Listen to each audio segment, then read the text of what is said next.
Hello and welcome to the live stream edition of the John Keim Report. I am John Keim. You know that. I'm joined by Nicki Jhabvala from the Washington Post. You should know that too. She's been a frequent guest. Follow her at Nicki. Tell them where you can follow you. At Nicki Jhabvala on Twitter, NICKI JHABVALA. And of course, you can subscribe to the John Keim Report wherever you get your podcast. And on YouTube, you know the drill. Like button, subscribe button. Thank you very much for tuning in. And this is a victory edition of the podcast. We're used to doing Therapy Tuesdays. I do think some of this fan base still needs some therapy because I don't know that 2 wins in a row, Nicki, have really changed the mood quite the way you might think after 2 wins. Yeah. But I want to start with things that have gone well because they have won 2 in a row. And let's start with, first of all, that Bears win looks a little bit better now than it did before Monday night's game in New England. But I want to start with Taylor Heinicke because he comes in, leads a win. He's now 6-3 in his last 9 starts. Yep. It's a lot. So Legend. I mean, I guess the only question right now before we get into it is who presents him in Canton. Yeah, exactly. Exactly. Yeah. But I do want to get into some of that. And you wrote a story last week, and we've all written about him, and yours was, the appeal of Taylor Heinicke. I'll get to that in a minute, but I do want to start on the field. So I want to go on my little thing first, why I felt like he did a nice job the other day. First of all, we saw all the bad plays. We saw some sloppy footwork, or not sloppy footwork, sometimes where he's throwing all on because he's not getting his feet around. The reads, as he said, were right, but he wasn't always getting his feet around on some of these throws that led to some inaccuracy, could have been picked off a few times, and we saw all that. There were times where the protection broke down for him that he bailed them out, that he got out of situations when the protection broke down that I'm not sure Carson gets out of at this point in his career. Mm-hmm. So I think those are some good things.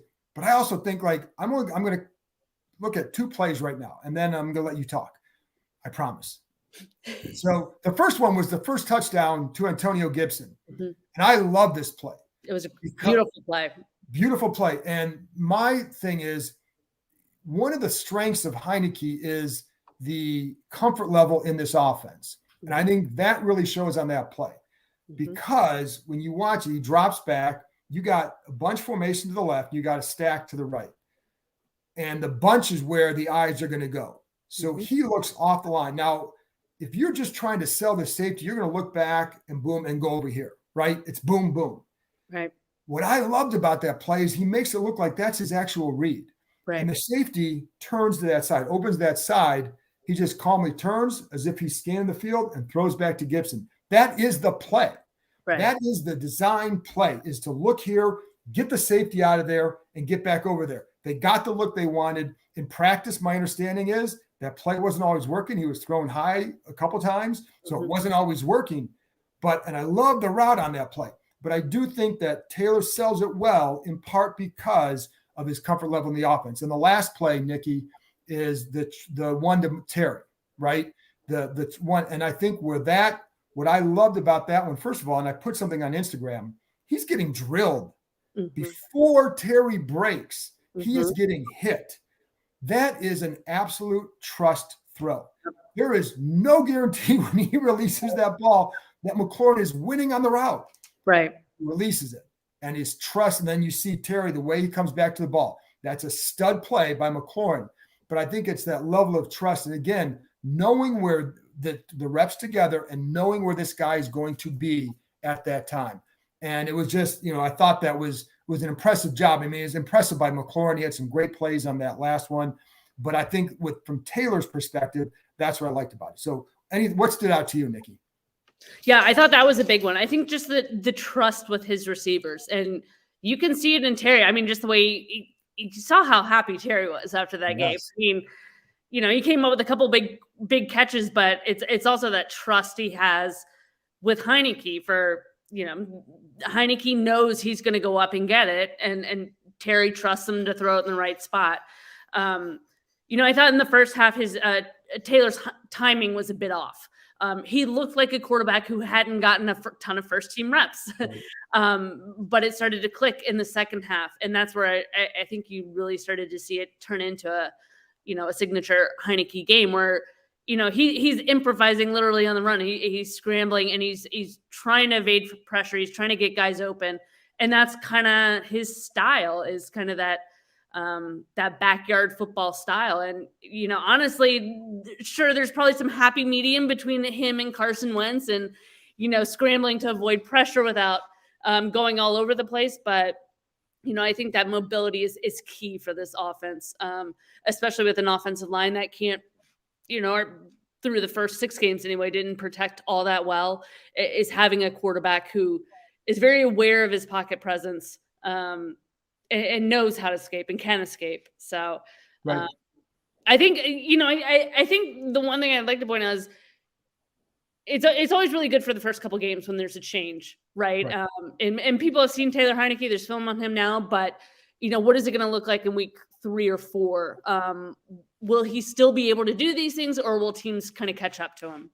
And I think teams know who he is. And I think Green Bay did a good job of containing him in the pocket too. Like like last year, his legs really hurt the Packers. They did a good job of containing him. And I thought that was, because they know who he is. What you want to keep him in the pocket. And with that interior line is having trouble with protection, you can push him back and now he can't step on the throw. That's why there's so many arm throws. And by the way, Trevor Allen post on here, Heinicke for president. Now, Trevor, that's a silly comment. You know why? He's not 35 yet, so he can't run for president. Give him time. That's going to come right after he's inducted into Canton. Come on, Trevor, get with it. But I do think like that's part of the strategy for him against him. But where it helps him is knowing where to go with the ball. And there was also a 3rd and 8 that he throws to Curtis Samuel on a crosser that, again, is like he's got a guy bearing down on him because the protection broke down. You had I think it was Norwell, and then for some reason McKissick runs by the linebacker coming, but Taylor just calmly gets it to Curtis. Now it's an open crosser, but it's the calmness that he showed. And I think there were a couple of times with that. And I was talking to Logan Paulson earlier today, and there was another play that he brought up along these lines. There was a 3rd down and 10 or 11, something like that. Mm-hmm. The Packers drop 8. Mm-hmm. That can throw off a quarterback, but the way he responded, I think he anticipated that. And he just, again, it didn't throw him off. And he completes a 12-yard pass to Curtis. There was another time where he threw behind Curtis. And the reason I'm bringing this one up is because in watching it, I think Curtis gives the route away too early with the way he turns his head about 2 yards before he cuts. And as soon as he turns his head, the corner drives in the ball. But the pass was behind him. So Taylor's got to work some things out with that. It's who he is. Right. But there is something, and you brought up too, the attraction to him. And I was talking to someone today who's like, players are just like, that's my guy. Yeah. Yeah. How do you explain that? Yeah, no, I mean, actually I was listening to John Allen on the radio this morning. And he says he's just got that it factor. You can't really describe it. You can't quantify it.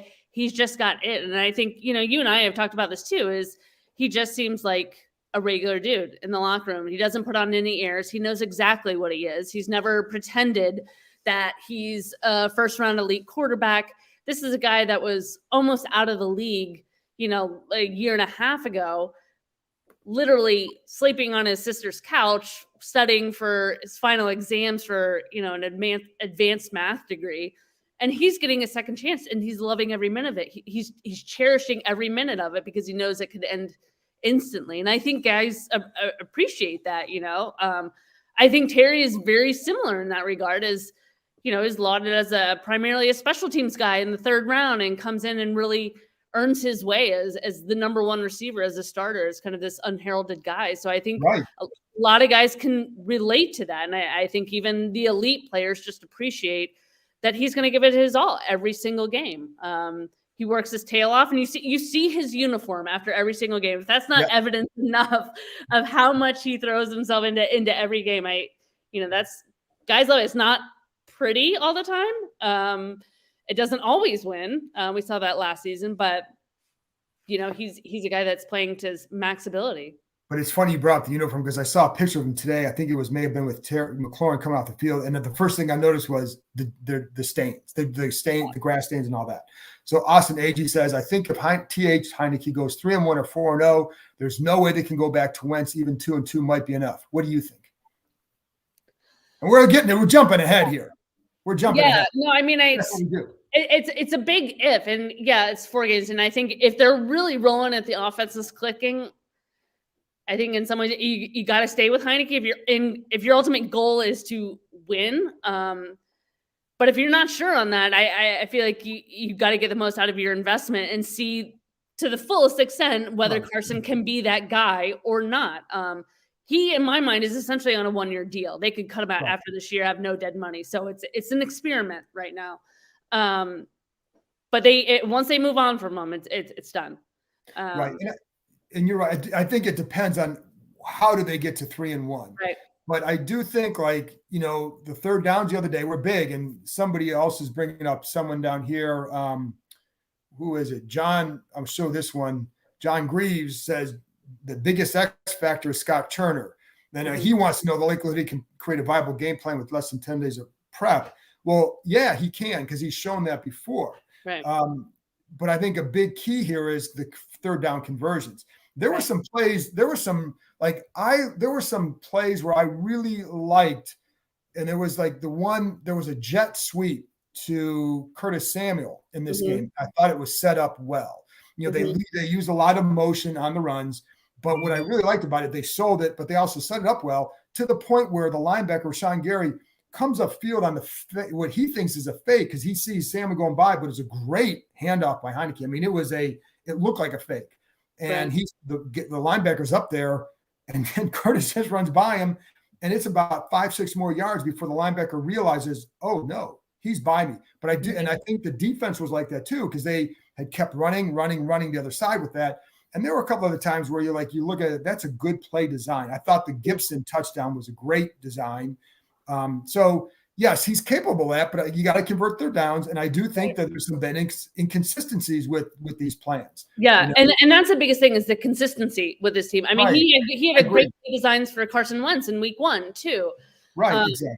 So I guess that goes to his point about can he do it with, but yes, he has shown in the past, but yeah, I know where he's coming from and keep going, Nicki. Yeah, no. And I think it's consistency on every level on offense because you can create the design plays. You gotta have the right playmakers doing the right thing at the right time. You mentioned that Curtis Samuel route that he was a little off on. That always usually ends up on the quarterback shoulders, right? When there's a mistake like that. But you got to have it all clicking. And last year it's not like Heinicke's brand new, as we mentioned. And last year they had a 4-game losing streak before they had a 4-game win streak, and a lot of the losses were from the repeated mistakes that we've seen. So if they snowball into that again, yes, you have a guy who, you can never fully count out. But I think it's also known that he has a ceiling. They did have that 37-yarder to Terry, but, is he fully there's a ceiling. He knows there's a physical limitation there. And I think he's a really fantastic backup. And that is the second most important position on the field. Yeah. It's. By the way, going back to the play calling, there was other one I want to talk about just briefly that stood out to me when I was watching it. We talked about play action and selling it and all that. They had a heavy run look, and good Lord, I can't remember the play. Is the one where it was the near fumble, not the one that was called back, but the one where they had to look at it and his arm was going forward. So on that play, if you remember that was the second half. It's the heavy run look, and they go against tendencies. It was a good fake. Every Packer defender, every one of them was within 8 yards of the line of scrimmage because of the look of the play. And Cam Sims is wide the hell open, going down. He's like running across. And the corner is just trailing him. He's got no chance. And that's where Heinicke is going. And then it was Armani Rogers gave up pressure to the linebacker coming off the edge. You hold that block, that's a possible touchdown. But I liked, because to me, it went against some of the tendencies, I think. And that's where, but when you start converting third downs, you can get to stuff like that. And the struggle is converting those third downs. And you listen, I mean, to me, the problem has been roster construction in that front. But anyway, Justin Check wants to know, why wasn't Heinicke getting in the edge more? A bigger part of can we expect first half Heinicke or second half Heinicke in Indy? That's always the question. That's always the question. It's consistency. It's what it comes down to. I mean, And it was the same for Carson. It's been the same for literally every quarterback that has come in over the last, right. 4 or 5 years. It's it's longer than that, Nicki. Well, I'm trying to at least go back to Kirk Cousins and be like, maybe at his moments, Yes. Anyway, it always comes back to that is can they sustain it? Yes, they can occasionally have some really good play designs. They can have some really good quarterback play. They can have some, pretty magical moments with Terry out there. They can also have, interceptions that are thrown in no man's land and fail to convert, easy third downs, always be put in second and longs and never finish at the goal line. I mean, right. It's yeah, you're right. And that we don't know. So but as far as not getting on the edge again, Green Bay did a really good job of keeping him in the pocket. I mean, they did.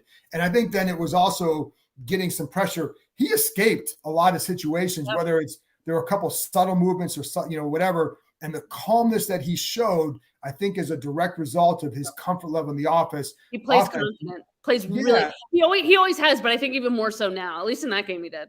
Yeah, I think that's the knowledge of the offense. And, I'll go back to, and I was talking about this with someone else recently about in 2007. Now, you weren't here, but that's the year Sean Taylor died, and they went on the winning streak at the end of the season. And there was a lot of, motivation from what happened with Sean. The other single biggest factor was Jason Campbell, who was not as well versed in this offense, got hurt, and Todd Collins came in. He had been in Al Saunders' offense forever, and the offense just moved better, not because he's a better and more talented quarterback, but because his knowledge of the system was better. And so it allowed them to play more smoothly and more in rhythm and sync. And it helps. I think there's a similar situation possibly here. Again, I don't want to overlook some of the near disasters in the first half, but I do think there were a lot of little things that he did that are a result of that if you say, how can you build on that? You're building on that. We're not going to make him out to be like, oh my gosh, maybe everybody was wrong and they should have just, sorry, he's still what he is, but what he is, you can work with. And, right, exactly.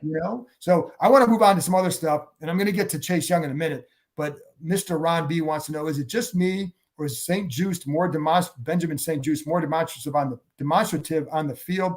His confidence seems to be growing with each game that he's locked down the corner position. Nicki, what do you think?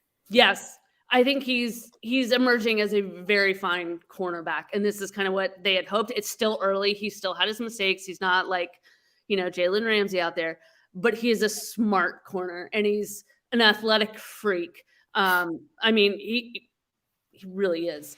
And I think he flashed it in that game earlier in the season when William Jackson was out and they had him start outside.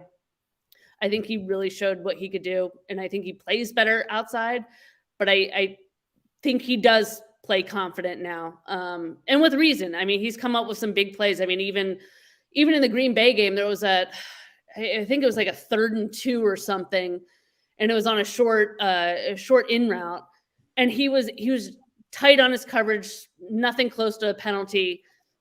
He just had it the whole time. I mean, I really like the way he plays. I think him, Derek Forrest, certainly Cam Curl, he's like the staple of the defense in my mind. I agree.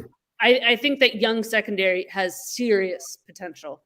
Well, and along those lines, and I'm glad he brought that up because I really enjoy St. Juste. And one of the reasons I really like him, and this is the benefit, Nicki, of us being back in the locker room and talking to players, not on Zoom. And because that, it's good, but it sucks because you're not getting to really know who they are. And I say that because when you talk to him and you go over, and I had him on the podcast last year, but, even after the Bears game, Sam 48, Nicki's partner on the beat, we were talking to him after the game about like that last sequence.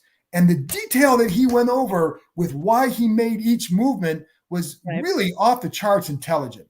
And it's like he really thinks it out there. And also on that play, the quick movement, the quick change of direction, that it goes back to that three cone drill at the combine. He was really good at it. So I think he's good. I think he's very communicative, and I think that's a good point. But I also, the other guy we haven't talked about with that is Rashad Wildgoose. Yes. And now he's got to get better as a tackler. He missed way too many the other day. Way too many tackles, sometimes high, sometimes you go. But from where I think he has helped is I think his knowledge helps in the slot, but you see less communication errors. Now, I saw open guys the other day, and we're going to see him again. And so I'm Right. not going to proclaim anything yet, but I do think like in those last second shift situations where the motion, where they're motioning the bunch to stack, that in the past, and this happened with William Jackson too much, but it would throw him off. Yep. I didn't see that. I see more communication between Wild Goose and St. Juiced or whatever, just the direction, I got you, whatever. That stuff I think is working well too. So that's a good question. Yeah, John, and they did well together. And I think people forget that he was a late waiver claim, like right when they formed the initial 53. Like he had no offseason prep in this defense. Right. Yeah. Good point. John Greaves is back because he's really on the Scott Turner train here. He thinks people are making excuses for him, saying the players aren't executing, but if your personnel can't execute the play, shouldn't the coach adjust the play calls to his personnel or get different personnel? Well, I mean, here's the thing. Like you can only go get so many guys. This is not, they're not, you don't have like, hey, is there a Pro Bowl guard in the convenience store, but they had one last year. Yeah. But you're not going there and just picking up any guy and saying, okay, here's a new guy. You have to work within your frame. So it's more about adjusting the calls to what you have. I will agree with that. But if you put a guy in a situation where he's got to block someone one-on-one and that's his job, good Lord, do your freaking job and block the guy. And if you mess up too much, yes, get someone else in there to replace him. But you have to ask these guys sometimes to do something that you can't hide everybody. Right. But to his point, yes, you have to adjust play calls, and I will agree with you there. And there are times where I felt like, what do you want to be? Sometimes are you trying to be this? Are you trying to be that? I don't think they knew. So I'll agree with him there. What do you think? I think there's give and take with anything, right? I mean, is it his fault that a receiver runs the wrong route when it was explicitly explained to them and they should have known going in? No. But I look at I take Antonio Gibson for one. I think the way they've started to use him this season really maximizes his skill set. They're adjusting to fit his skill set, and they took a lot of heat for it at first, and maybe some of it was due to his fumbles last season and another fumble in the preseason. But I think getting him involved in space more really fits who he is and makes him even more of a weapon on offense. Yeah, but at the same time, it's up to him to run those routes, to not fumble when he is behind the backfield. And there are times like, speaking of fumbling too, and I love what Antonio Gibson did the other day. Mm-hmm. I mean, he was really good. I think that's who he is. Mm-hmm. And that's a great example, I think, of how they want their run game to work. But with the burst he showed, and I just felt like he was running confident and contributing. Yep. But the one thing that I keep noticing, man, is you got to quit swinging that ball when you're cutting up. It is too low when you're doing it. Wow. And I still like, because when Watch Robinson might swing a little bit, but it's mostly higher and tighter. And that's one thing. But they really look good. So I want to go to Chase Young. Yep. He's back tomorrow, right? Yep. We absolutely expect him back tomorrow. He'll be out there practicing. What do you think is going to happen there? I think he's going to need at least a week to really get back into football shape, practice shape. You got to think about with his size and his position, not to say that it was less difficult for Brian Robinson to come back immediately. I think, obviously very different injuries too. But I think they're going to have to really be careful in easing him back in, and just to make sure that he has trust in that knee too. Because if you're not fully confident, you run the risk of another injury. I think any player will tell you that. So just getting him back in, I think the one question I have in it, there's not really an answer to it, is, they're clicking pretty well on the front four with James Smith-Williams primarily playing in Chase's spot, and F.A. Obata and Casey Tuhill kind of rotating as a reserve spot.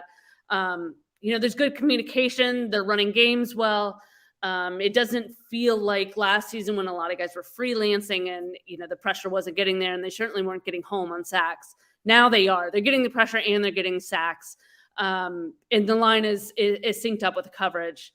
So Chase is obviously a fantastic player, can boost the line, no doubt, but will it disrupt the rhythm, at least initially? And then how do they correct it? How do they try to keep it as seamless as possible? Right. And I do think, and Sean Garner asked a question here, does Chase Young play against the Vikings? That is who I think he plays against first. Yep. So I think, and your dogs clearly agree with that. So yeah, they've been wrestling the whole time. So if you've heard all those dog noises, I have not. That's the first time. WWE behind me. There you go. But the one thing I wonder about Nicki with Chase is, first of all, I think there was a pressure on him last year to produce big numbers. Yep. And I think he came out, and we talked about this early last year. I think he came out and was trying to be somebody he wasn't as a pass rusher. And I think he was trying too much to get certain sacks, right? I mean, I think that I almost wonder if being off this half year, you don't want the ACL, you don't want any injury like that. But if that removes the pressure and allows him to just just go back to who you were. Right. I wonder about that. I mean, I think, do you think that you talk to people close to him like that? I think that's what the feeling I get, but we'll see on the field. But I do wonder if there was a pressure and that pressure's off now because you're coming off the ACL. Nobody's expecting you to come out there and get 20 sacks. Yeah. I mean, first year, you're defensive rookie of the year. The line it's all about their 4 first-round picks on the starting line and Chase is number 2. Yeah, there's a ton of pressure. So, you got to remember how young he is too. And this is a position where it takes time, it takes experience, it takes observation and lessons from other vets to really refine your pass rushes and to add more rushes to them, to have a counter.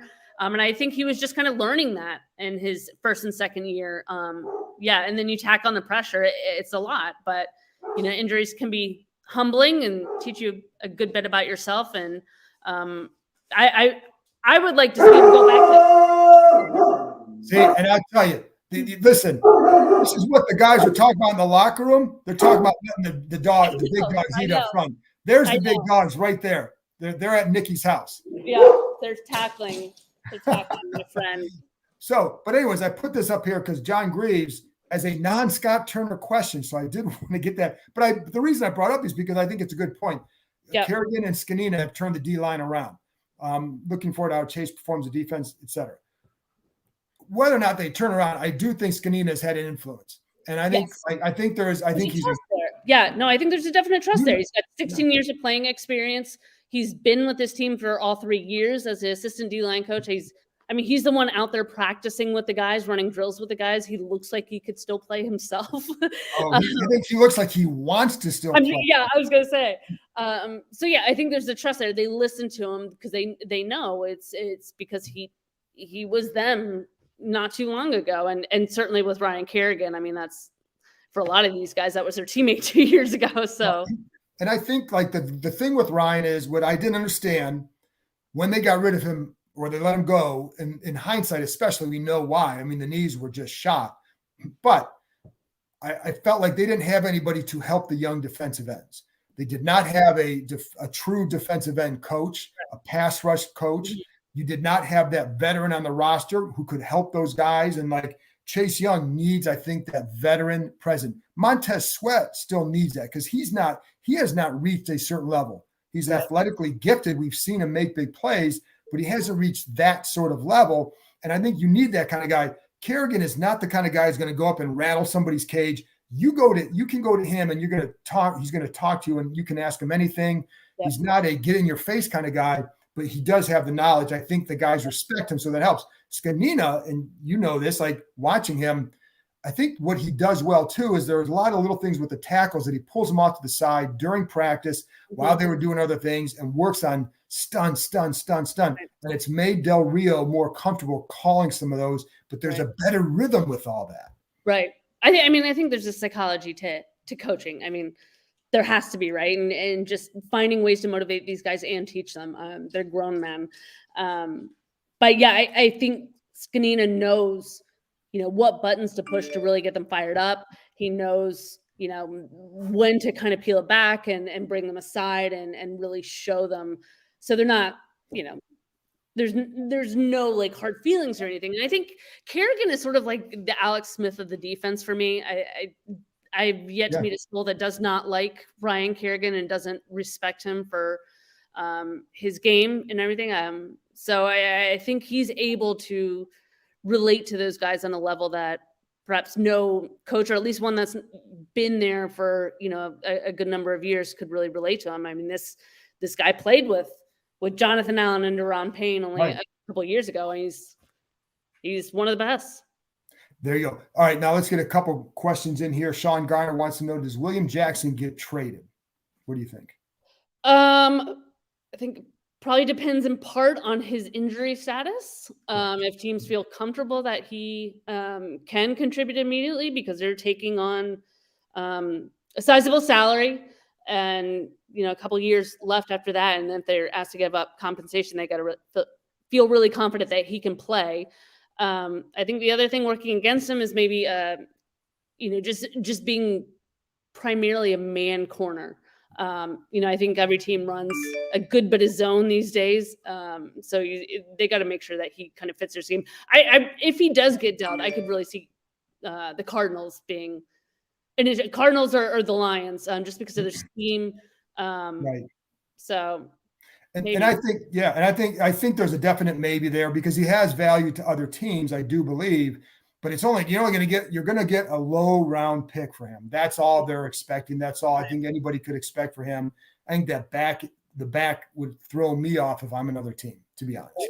Yeah. So we'll see. Let's see. Let me get a couple of questions that I had on Twitter. Mike wants to know, well, let's see. Let's go back to the trades, because other people have asked about this too. Someone else that brought up here, let Wentz go and keep Payne. So do you think Payne gets, there's a couple of things. Left hand up wants to know, do you think Payne gets traded? Reginald Skinner wants to know, why are so many people wanting to trade Payne? Can't we pay everyone? No.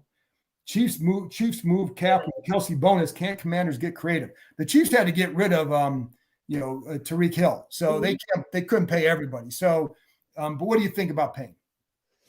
I mean, it would certainly have a good bit of trade value. He's a young guy. He's having a career year so far. I would not be shocked if I haven't heard this directly, but I would not be shocked if, they're certainly listening to calls on him to try to get value in return.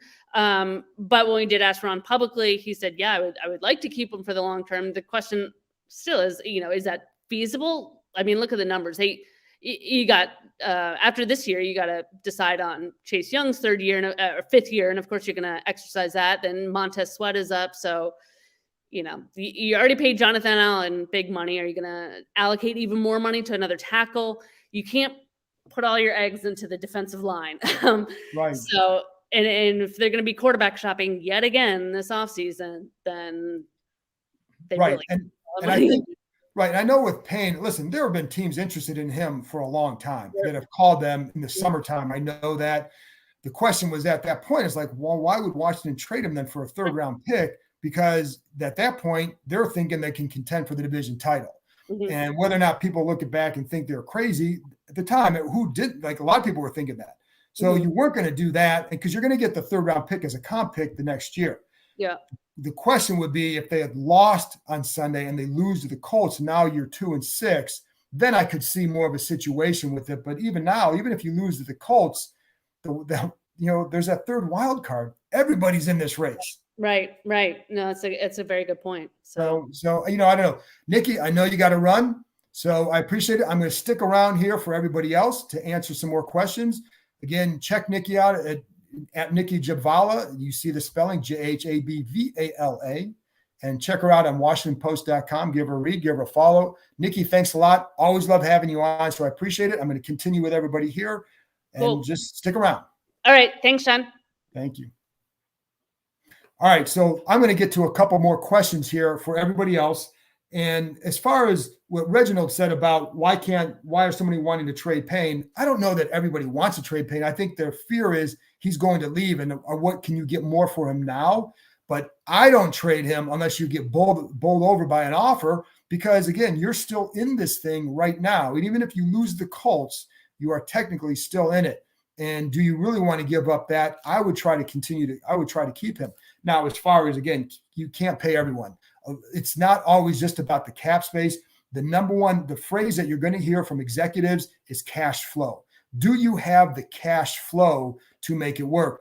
And, that's always the bigger key, because when you're signing guys, you're paying big bonuses. That comes down to money in the pocket. So that's where the key is. And they haven't been doing a ton of those, but that's why you can't keep everybody. You are going to have to make some choices, and you don't want to allocate all your resources into one spot. But they have not given up on trying to re-sign him. The question is, can they? Because if he wants a certain amount of money, then it may be difficult. So we'll see. But I don't think that they necessarily want to, but you're going to certainly listen to offers. I know teams are calling them because they're going to want the same things everybody else is. So, all right. I had another question about, speaking of the defensive line, I want to go to this one too. This is from Pry, P-R-Y. I don't think enough credit is given for picking up John Ridgeway, a free 5th-round pick, been a good depth piece. Cowboys just had to trade away a 6th-round pick for a depth DT. Thoughts on the future on the interior with Phil and Ridgeway? I think that's a good point. I think they both offer you something, and I like Ridgeway. I know they like him and where they think he can go. He's a guy who's going to eat up space. That's what he is. And he's not, and once he gets used to more of what they're asking him to do and playing the techniques they want, then I think he can be even more effective, next year. But I think for right now, he's a guy that can certainly occupy 2 blockers, and that's all he needs to do. And I think he's getting used to the technique they have with him there. So yes, I agree with you that I like those 2. With Mathis, we didn't see enough. I liked the potential of him from what I saw in college, and some of the things you saw during when he was playing and whether in preseason or the couple plays in the regular season. So I do think there's a good depth there that you can build. Again, some of it will depend on Daron Payne and if they can sign him. So, all right. So Nick Swinney wants to know, is Brian Robinson really ready to play? He seemed hesitant and indecisive for most of his carries on Sunday, not the downhill bruiser we've been hearing about. All right. Well, a couple things, Nick. He is ready to play. His knee is okay. He's gotten medically cleared. And if you're seeing hesitation, it's as much from, this is his first year in the NFL running in this system. He missed, you miss that much time. It's a lot. So the hesitation to me doesn't come from the knee. It comes from knowing all the fits on the run play, right? All that stuff, and what is your path? What is your point of vision? What are you cutting off of here? What are you doing if the guy shows here? So he's also a little bit more like a Le'Veon Bell, not in terms of explosiveness, but in terms of patient run style. So that is who he is with that. I think that actually helps him, because I think he sets up what he does with that patient style is you'll see him. He does a good job of pressing and cutting. And when you press the hole better, which I think he does, then you're drawing the linebacker in and you're creating a better blocking angle for the most part for your lineman to pull and get the middle linebacker or whatever. And then you have your cutback lane. So I think some of that indecisiveness, though, certainly stems from the fact that the guy's a rookie and he hasn't played a lot. I mean, we saw only a few runs in the preseason. And to be honest, the longest run was 11 yards. I think there was a little bit of I think the expectations for him got above where I thought they really should be. I think what we saw Sunday is about what I felt he would be this year. Grind it out, get some tough yards, not losing yards. He does run hard. He's not Derrick Henry. He doesn't have that kind of a frame, but he is a good, powerful runner, because when you watch him, there are a couple of times he had a 3rd down and 1. I think he gets like 3 or 4 yards, but it's like he gets bottled up inside and he bounces a little bit, but he's always leaning his shoulders forward. So he's going to get extra yards because of that. Nick also wants to know, is Kendall Fuller part of the solution in the defensive backfield? He rarely contests catches or has any impact on the passing game. BSJ, St. Juice, and even Wild Goose have been more disruptive. Well, I think one of the strengths for Fuller, first of all, he's good on the edge and run support. And I do think in this defense, you better be good in run support. And I've seen them play some teams where the corners are not good in run support, and it makes a difference. I didn't think the Packers corners were very good in run support. So I think Fuller helps you there. I think where some of his disruption in the pass game, he's not a playmaker. I'm going to tell you, I think they need to get a corner next year, whether it's in the draft, free agency, whatever. I think you need to add a corner, because I've always liked Fuller, but I do see the limitations. And I do, there are games he hasn't played well this year. We've seen it. So, but when you ask where is his strength in there, playing that zone, understanding where to be, et cetera. And sometimes you take away plays because of that. But you're right. He's not going to be as disruptive. And sometimes when guys are being tested more, you're going to see more disruption. But yes, I agree with you. Like, as far as the future goes, I think you've got to upgrade at corner for the offseason. All right. And let's see. I think there was, okay. Mike wants to know, if their goal is to put their best offensive line on the field, who would that be right now? Well, right now, I think you're seeing it. But I say that because Sam Cosmi still has the club on his left hand. I think if he didn't have that club on his left hand, it wouldn't shock me if they shift him inside to guard. I think my personal opinion is that's where he ultimately will be, whether it's this year or next year or somewhere down the road. I think he can be a really good guard. And I think Sadiq Charles, I think there are times in the run game, I think he does pretty well. I think in the pass game and pass protection, I think that interior continues to struggle. And so I think if you could get some better play from Cosmi in there, then you can keep Cornelius Lucas outside. Lucas did not have a good game in pass pro the other game. Now, he was going against Rashawn Gary a lot. Rashawn Gary is really good. So I think I'm going to take that into account. I think he's a really good pass rusher. When he wasn't facing him, he did a much better job. So, I think that's your best spot. I also know that the way this team looks at it, that the top three offensive linemen that you have to have is left tackle, center, right guard. And I think because the way with the run game and all that, and I think because not just that, because a lot of times that's where the 3 tech is going to be best defensive tackle, pass rusher. A lot of times is going to be on that side. So that's why you got to bolster that spot. So it wouldn't shock me. But the reason I say with the club of the left hand, because if he's got to help the center sometimes, the fear is he going to have comfort to do that with his left hand the way it is? If it's still bothering him, you're going to keep him outside. Yes, you still got to reach over sometimes to do that, but it's going to be more at guard that you have to do that kind of stuff. So I think that's why I'd say but ultimately, I think if he's healthy, I put him at guard. I'm keeping Cornelius Lucas at tackle. I know that makes him thin at tackle depth, but if something happens, you can always kick out Cosmi outside. I wondered if it would be a hard move for him to make during the season. And I've been talking to people there. They say it wouldn't be. So there you go. So that's one other thing. And let's see if I have any more questions here before I get going. And Justin Check says, my thought is if you let Wentz go trade or cut William Jackson III, you've got space to pay Holcomb and maybe Krill, Sweat, or Payne. And he brings up a good point. I want to bring this up because Holcomb's also a free agent. You got to pay Antonio Gibson if you want to keep him. Sweat, and Cam Curl, there's going to be a decision on him, right? So you got to do that. Wentz's contract is big. If he comes back and plays a lot better, then there you go. I will say I have on Thursday's podcast, I have our ESPN Colts reporter, Stephen Holder, on with me, and he gives you some good insight as to what the Colts felt with Wentz and why they moved on. And it wasn't just because of the owner was a big part of it, but there are other things too that he gives you some good insight. Will they come to that decision here? I don't know.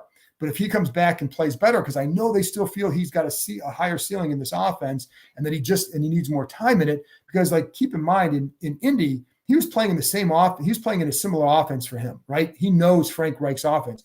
This is his first year in this offense that you've got it. In fairness to him, any player, any quarterback's going to need time to adjust to a new system. Brady needed time in Tampa Bay, and then they finally adjusted more to him and went to what he did. He and Byron Leftwich kind of scrapped the Bruce Arians system for him and went a different way. So, but that's there you go. So let's see if we got anything else here before I go. I